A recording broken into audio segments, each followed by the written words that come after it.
नमस्कार दोस्तों, आप सभी का एक बार फिर से मेरे YouTube चैनल में स्वागत है। और आज के वीडियो में हम जानेंगे कि सब्जेक्ट क्या होता है। हिंदी में बोले तो कर्ता। दोस्तों, यदि हम टेंस सीखना चाहते हैं तो उससे पहले हमें ये छोटी छोटी जो चीज़ें होती हैं इनके बारे में जानना बहुत ही ज़रूरी होता है। इनके बिना हम अंग्रेजी में वाक्य बनाने की कल्पना भी नहीं कर सकते।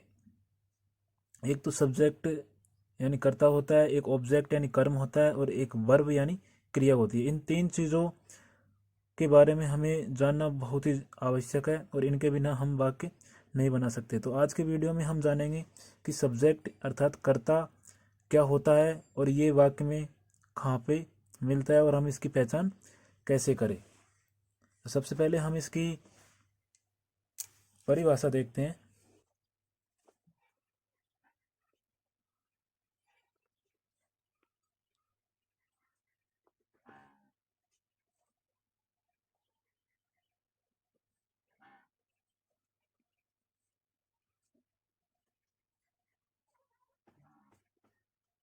दोस्तों, इसकी डेफिनेशन है दैट नाउन और pronoun which performs the action of the verb in a sentence is called the subject. अब हम इसकी हिंदी में ट्रांसलेट करके देखते हैं इसको।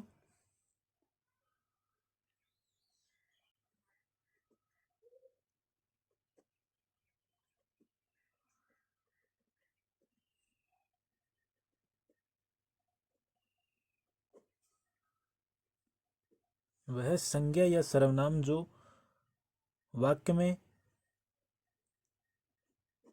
किसी कार्य को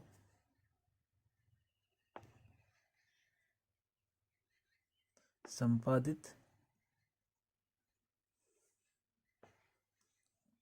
करता है उसे कर्ता यानी सब्जेक्ट बोलते हैं।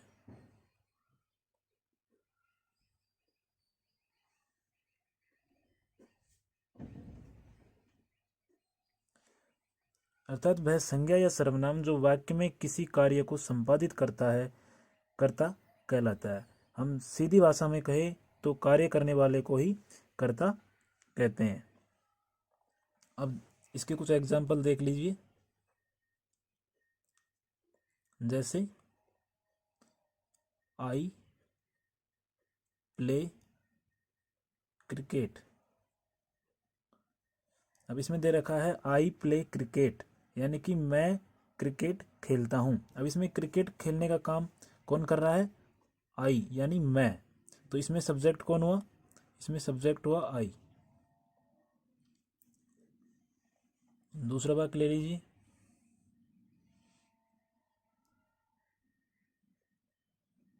You go to market.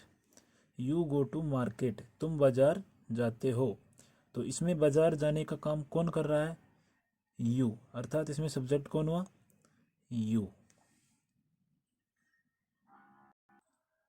दोस्तों, इसमें हमने जाना कि एक सब्जेक्ट क्या होता है, सब्जेक्ट किसे कहते हैं, यानी कि जो कार्य करता है उसको ही हम कर्ता बोलते हैं। तो अब हम जानते हैं कि हमें कैसे पता लगेगा कि वाक्य में सब्जेक्ट कौन सा है और कहाँ पर पाया जाता है। अगला हमारा इसमें बिंदु है कि वाक्य में सब्जेक्ट का पता कैसे लगाएं। तो इसके लिए एक दो नियम हैं, उनके बारे में जान लेते हैं। जैसे पहला नियम है कि प्राय वाक्य में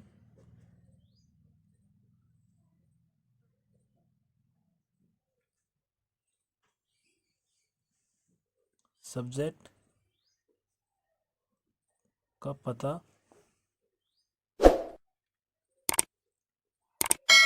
लगाने के लिए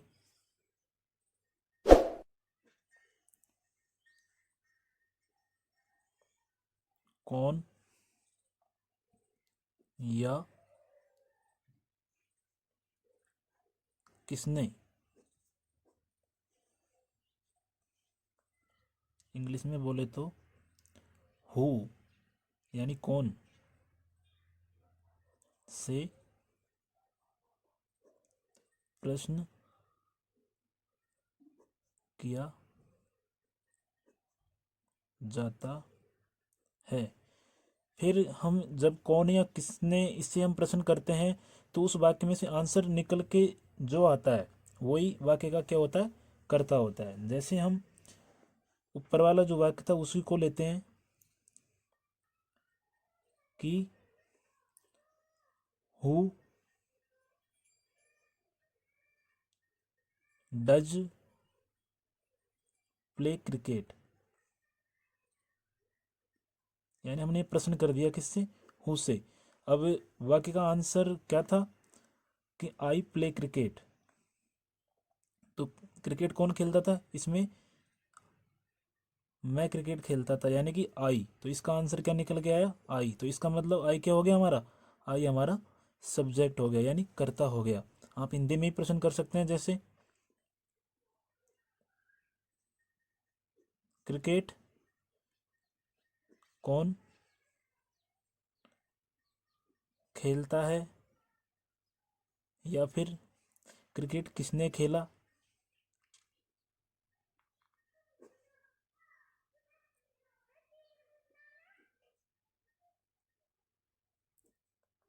अब इनका जो भी आंसर निकल के आएगा वो क्या होगा, वो यही होगा। उस वाक्य में हमने देखा था कि आई प्ले क्रिकेट, यानी कि मैं क्रिकेट खेलता हूँ, इसका मतलब ये इसमें करता है।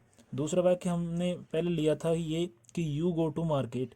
अब इसमें हम प्रश्न करेंगे कि who does go to market, कि बाजार कौन जाता है। तो उसका उत्तर निकल के हमारे पास क्या आएगा, यू। अर्थात इस वाक्य में सब्जेक्ट कौन सा होगा, उस वाक्य में सब्जेक्ट यू होगा।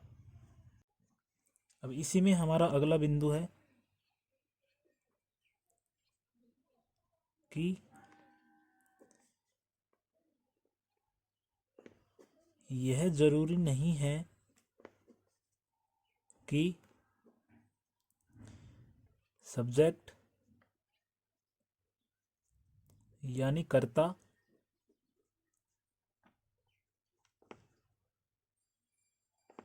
वाक्य के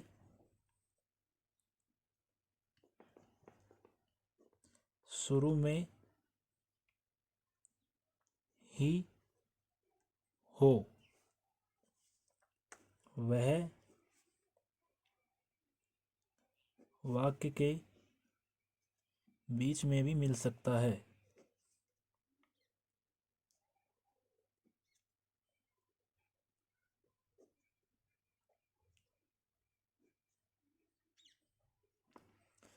साथियों, हम जब वाक्य को पढ़ते हैं तो आमतौर पे यही साइकोलॉजी रहती है कि जो कर्ता होता है वो वाक्य के शुरू स्टार्ट में ही मिल जाता है। लेकिन आप इस गलतफहमी से बचिएगा, क्योंकि जो कर्ता होता है वो सिर्फ जो साधारण वाक्य होते हैं, सकारात्मक वाक्य होते हैं, उनमें ही बीच में मिल सकता है। लेकिन उनमें भी वो शुरू में मिले ये ज़रूरी नहीं है। और दूसरे वाक्य चलते हैं, जैसे प्रश्नवाचक वाक्य है इंग्लिश में, हिंदी में मान लो, तो उनमें भी कर्ता है वाक्य के शुरू में ना होकर बीच में मिलता है। तो हम एक एग्जांपल लेते हैं, जैसे डज ही ईट मैंगोज। अब देखो ये प्रश्नवाचक वाक्य, अब इसमें subject does he eat mangoes, यानी हिंदी में देखो इसको, क्या वह आम खाता है। अब देखो इसमें सब्जेक्ट कौन है, सब्जेक्ट है इसमें वह, आम खाने का काम कौन कर रहा है, वह है। अब इसमें क्या होगा, ही। इसका मतलब देखिए अब वाक्य के स्टार्ट में सब्जेक्ट नहीं है, सब्जेक्ट कहाँ पे है, वाक्य के बीच में भी मिल रहा है।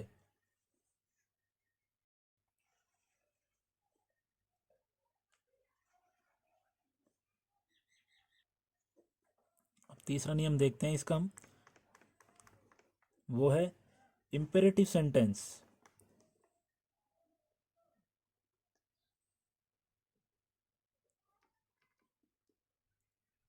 इम्पेरेटिव सेंटेंस, इम्पेरेटिव सेंटेंसेस जो होते हैं उनका मतलब क्या होता है, उनका मतलब होता है कि आदेशात्मक वाक्य।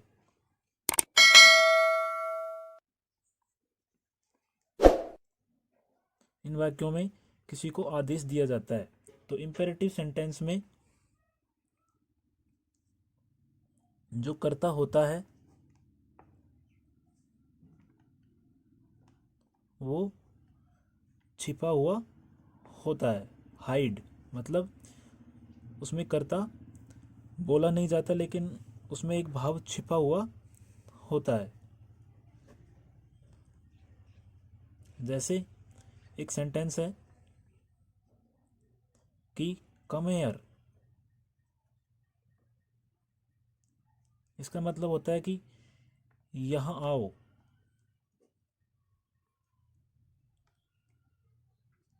ये आदेशात्मक वाक्य है।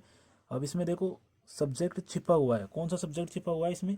इसमें कर्ता यू छिपा हुआ है इसमें, कि तुम यहाँ आओ। हम इसका अर्थ समझ के देखेंगे।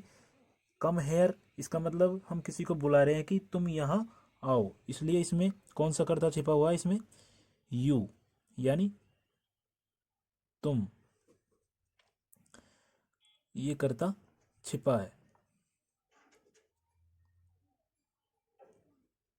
छिपा हुआ है। और इसका पता हम किस किस प्रकार लगाते हैं? वाक्य के अर्थ के आधार पर लगाते हैं, उसका भाव समझते हैं। जैसे हम दूसरा वाक्य लेते हैं कि गो देयर। अब इसका अर्थ हुआ वहां जाओ। अब इसमें भी यू छिपा हुआ है कि तुम वहां जाओ। तो इस प्रकार से हमें इन तीनों नियमों को अच्छे से ध्यान में रखना होगा कि कर्ता वाक्य के शुरू में मिल सकता है सकारात्मक वाक्यों में, और ज़रूरी नहीं है कि वो वाक्य के शुरू में ही मिले, वो वाक्य के बीच में भी मिल सकता है। और तीसरा जो नियम है हमारा वो है इम्पेरेटिव सेंटेंस, यानी कि आदेशात्मक वाक्यों में कर्ता छिपा हुआ होता है, और हम उसका पता किस किस प्रकार लगाते हैं? वाक्य के भाव के आधार पर लगाते हैं, उसके सेंस के आधार पर लगाते हैं, और उसमें यू छिपा हुआ होता है। अब हम जानेंगे कि सब्जेक्ट कौन कौन से हो सकते हैं, यानी कि किस प्रकार के सब्जेक्ट हो सकते हैं। अब हम जानेंगे कि नंबर यानी वचन के अनुसार कर्ता कौन कौन से हो सकते हैं। अब वचन के अनुसार हम सब्जेक्ट को दो कैटेगरी में रख सकते हैं। एक तो होता है सिंगुलर सब्जेक्ट और एक होता है प्लूरल सब्जेक्ट, यानी कि एक वचन कर्ता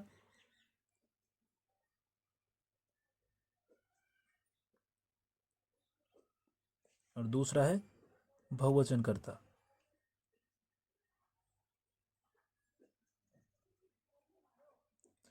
अब बहुवचन कर्ता और एक वचन कर्ता कौन कौन से हैं उनके बारे में हम जानते हैं। जैसे एक वचन कर्ता में आता है एक तो ही, इसका अर्थ होता है वह। ये किसके लिए आता है? ये आता है दोस्तों पुरुष के लिए।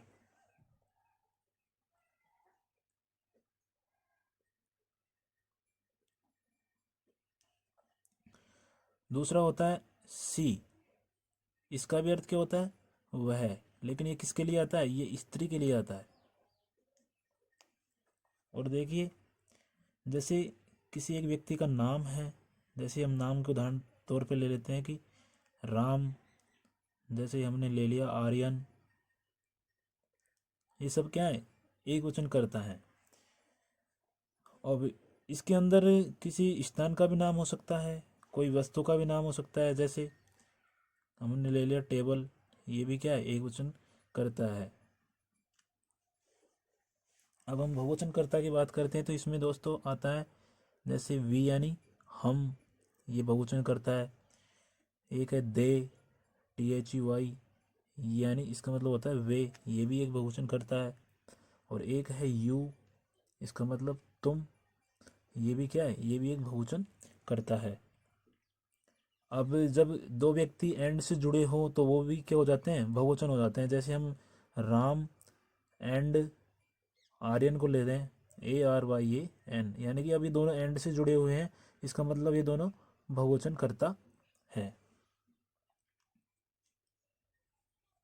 अब एक सब्जेक्ट बच गया दोस्तों, यानी कौन सा? आई। आई यानी होता है मैं। अब इसको अंग्रेजी में दोस्तों बहुवचन भी माना जाता है, बहुवचन भी माना जाता है, इसको एक वचन भी माना जाता है। और एक जो टेंस है प्रेजेंट कंटिन्यूअस,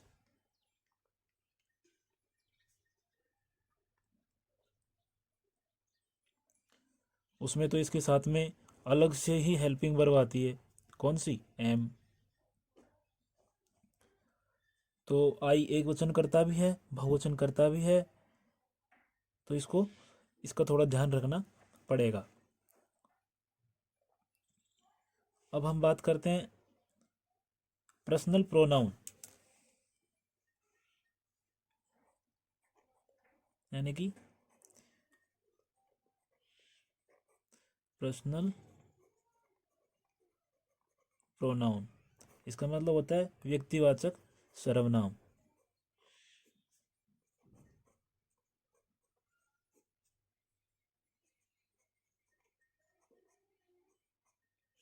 सर्वनाम तो इस इसके अनुसार कर्ता को 3 भागों में बांटा गया है। कौन कौन से भाग है वो हम देख लेते हैं। पहला तो है फर्स्ट पर्सन,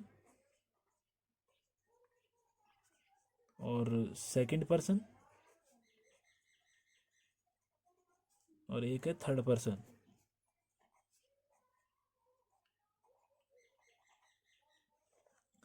तो इनके अनुसार फर्स्ट पर्सन में तो आते हैं दोस्तों, एक तो आई और वी, ये दोनों सब्जेक्ट फर्स्ट पर्सन के हैं। और सेकंड पर्सन में आता है यू, और जो थर्ड पर्सन है उसमें आता है ही, सी, इट, दे, और किसी व्यक्ति का नाम है, जैसे कोई जानवर है या कोई वस्तु,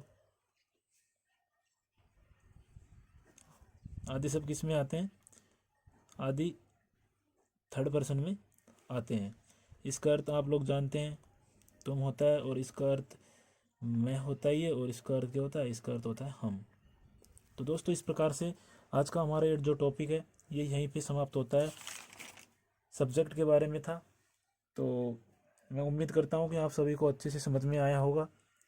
तो आप इस पे थोड़ा फोकस करें, और अगला जो वीडियो है उसमें हम वर्ब यानी क्रियाएं और ऑब्जेक्ट यानी कर्म, उनके बारे में जानेंगे। तब तक के लिए टेक केयर, थैंक यू।